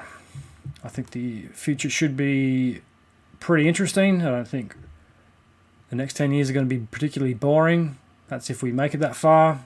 You got climate change, nuclear war, alien invasion, artificial intelligence takeover, and now artificial humans that are so realistic we may not be able to tell them apart. Sounds terrifying. So back to the world of motion capture. It's around the 2000s, after Gollum and King Kong. The trend in motion capture leans toward photorealistic animation. similar to Robert Zemeckis's. However, it burns itself out pretty quickly and proved to be very unpopular with moviegoers. And this is the Mars Needs Mums, Polar Express type of animation. As I said before, I wouldn't pay for a photorealistic animated movie over a live action one. I'd always choose to go and see a live action one. And this is pretty much because it mostly seems like a gimmick, especially the first few, and obviously no one's really made those type of movies since, so the photorealistic animation was more or less a gimmick, which is how it turned out. The second reason I'm not so big on it is, as I mentioned before, it looked off. It wasn't really animation, it wasn't live action. It is, on the one hand it is, and on the other hand it isn't. It wasn't really a regular film, and it felt really weird. It was this new hybrid mashup of actors acting out scenes in motion capture and then being transformed into animation, basically. Now, if you compare that with Avatar, Avatar used real actors, and it also used real actors in motion capture. You had two different sides or two different systems working in unison. You had CGI environments, but you also had regular props and costumes. Avatar seems to get the mix of realistic and unrealistic right, where other films it doesn't quite work out. And going back to the Beowulf example, I think a lot of audience members and moviegoers have a lot of reservations about seeing those types of films over a live action film. It's animation, but it's not quite animation. It's kind of this weird hybrid medium, and you kind of already go into the movie skeptical and with reservations on what it is that you're seeing, regardless if the film is actually good or not. Now, if you compare that with the Pixar movies at the time, which all favoured the traditional animation method, and they still do, they're very much for the artists creating the animation and not a program. And this is a debate we're seeing now with artificial intelligence produced art versus regular old artwork created by humans. It's also interesting that places like Comic-Con and a lot of the film and comic conventions are banning vendors from selling AI-generated art. I know at some conventions coming up, they have some pretty strong feelings about AI art. They side directly with the artists because it's always been a place for artists to sell their works, and if you didn't have artists selling works at these conventions, there wouldn't be a hell of a lot of vendors, especially the comic book artists. I think they make a decent amount of their living traveling around to conventions, meeting fans, signing artwork and selling it. It'd be a huge kick in the guts for comic book artists, poster artists, etc. And then you have Happy Feet, which used motion capture, and so did a couple of other standard animated films of that time. But the big difference is they chose to be fully animated rather than that hybrid Polar Express Beowulf type of animation. Because the penguins in Happy Feet, there's no question that they're animated penguins. They're not an actor playing a character who's then transformed into this godlike being with animation. But by far the biggest breakthrough in motion capture came in 2006 in Pirates of the Caribbean, Dead Man's Chest, and 2007's Pirates of the Caribbean at World's End. And that was Davy Jones and his crew on the Flying Dutchman. They were the breakthrough that the movie world had been waiting for. Davy Jones was a visual spectacle. He looked pretty real, and he was by far the best part of those films. Davy Jones and the crew of the Dutchman were visually impressive. They looked realistic. They looked human, minus the octopus and tentacles growing out of Bill Knightley's face. But this was a clear demonstration of where the technology was going, what it could do, and how it could heighten a story. James Cameron was watching and waiting, and it's around this time that he felt the technology had progressed enough that he could finally bring his vision of Avatar and Pandora to life. He had waited for over 10 years for motion capture technology to catch up with what he had envisioned Avatar to look like on the big screen. James Cameron took motion capture to the next level, as he often does whenever he does anything. He often resets the bar. While making Avatar, James Cameron pioneered the virtual camera, which is a new system of shooting a film. The actors had on their suits, which captured body and facial movements. What was different about the virtual camera as opposed to the slightly older way of shooting motion capture was that Mr. Cameron could see CG characters on his monitor in real time. So if you've ever seen the behind the scenes to Avatar, you can see him directing and walking around with what looks like an iPad or a tablet type of screen, which would allow him to see a rough rendering of the scene they were shooting. It's a much more efficient way to shoot. It cuts down on reshoots and editing and fucking around and wasting time and wasting money and time on visual effects that end up not making it into the final film. James Cameron called his motion capture studio the Vault. Unlike Lord of the Rings, which had an actor with a suit being captured and rendered at a later date, the virtual camera was a completely different beast altogether. The virtual camera was live as the actors performed the scene. James Cameron really did take this to the next level. This is a first for motion capture, and it paved the way to how motion capture was used in the future. Like I said before, this all cuts down on production time, visual effects, costs and rendering, reshoots. This is a quote by Cameron on the virtual camera. It's a form of creation. It's 2011 and more breakthroughs in motion capture were on the horizon. Steven Spielberg had been impressed by James Cameron's virtual camera, using it on Tintin in 2011. But by far the most impressive breakthrough in motion capture came once again from Andy Serkis in Rise of the Planet of the Apes. Andy Serkis' performance as Caesar is nothing short of remarkable. The way he moved and got the ape mannerisms down was perfect. There's some scenes in that movie where he looks like a real animal. He looks like a real chimpanzee, a slightly enhanced chimpanzee, but he looked like a realistic animal nonetheless. The way he moved was very ape-like, and this goes back to the uncanny valley and how important movement is. If he had to move like a regular old human, the audience wouldn't buy it. The fact that he put so much time and care into how an ape would move really helps sell the performance. You don't feel like you're looking at an actor in a motion capture suit, you feel like you're looking at a real animal. And that goes for everybody else in that movie too. They must have studied animal movements for hundreds of hours to get that down pat. I think a lot of the other performers in that movie were from Cirque du Soleil, because those guys can do some incredible things with their bodies. The way they move, the way they can manipulate their movements to look completely alien is pretty remarkable, and it's obviously a priceless skill to have in the film industry. The visual effects in Rise of the Planet of the Apes were incredible, and it's one of the first times that the audience forgets that the main character in the film wasn't real. He wasn't just an actor on screen. Yes, he was a real actor. Or should I say the character of Caesar was portrayed by a real actor who was then transformed via motion capture and visual effects. And what's even more remarkable is by the end of the movie, everyone's favourite character in the audience is Caesar, who is in fact a completely digital character. And this digital character is the star of the show.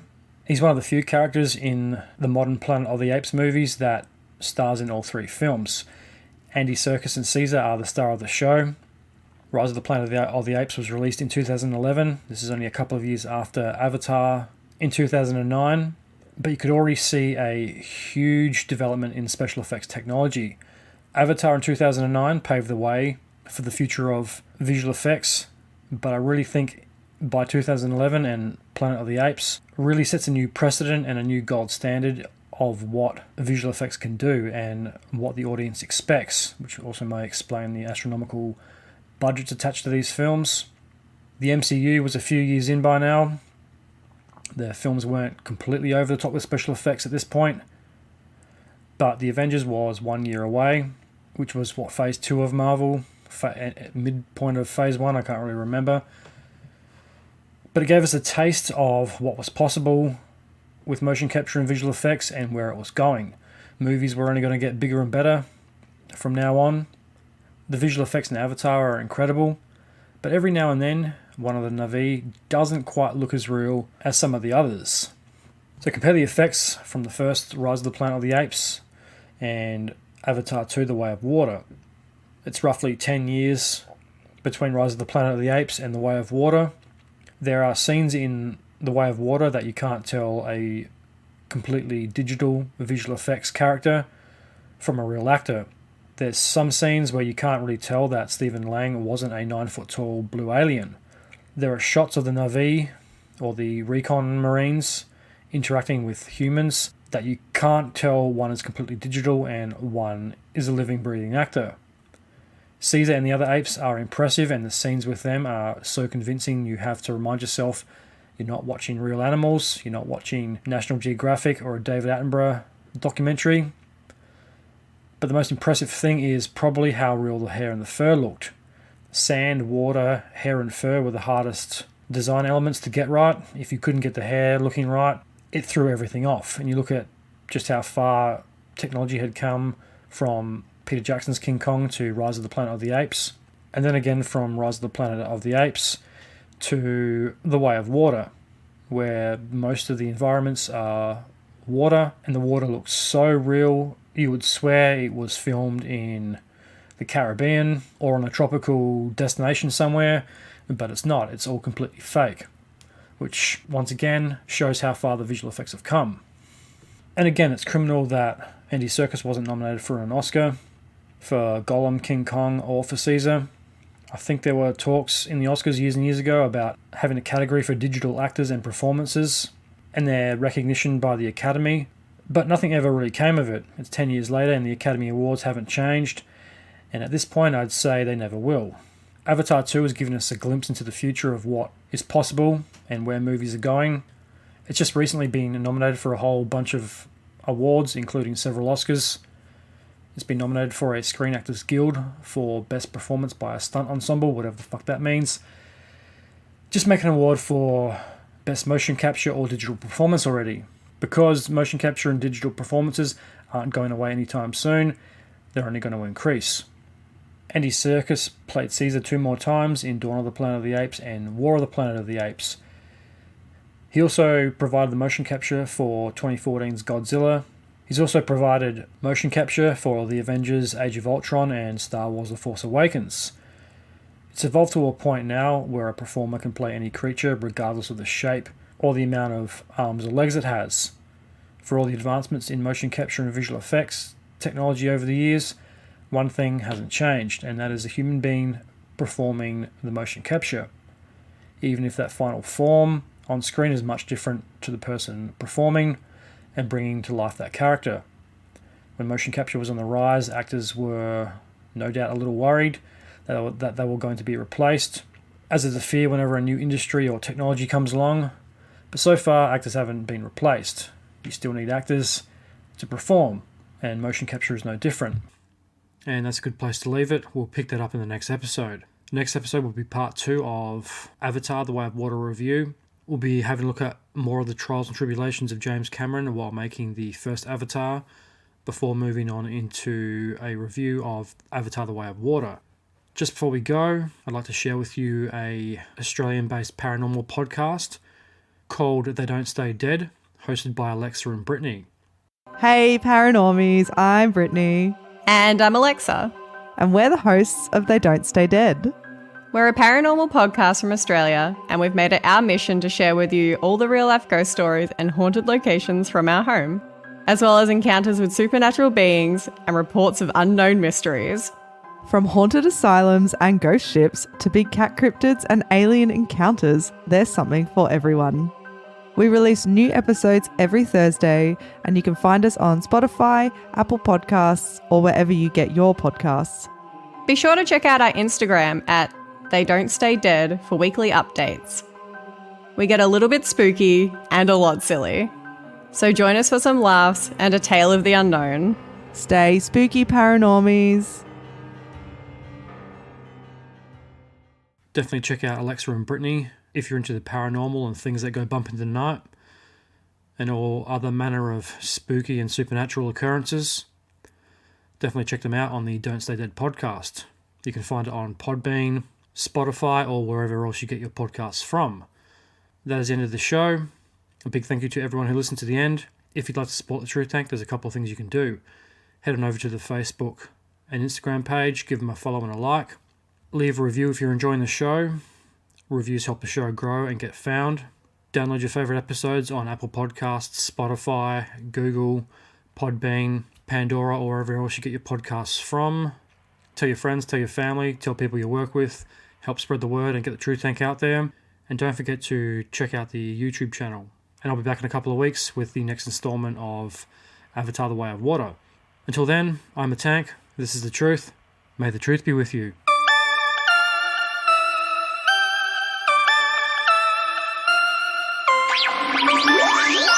Thank you.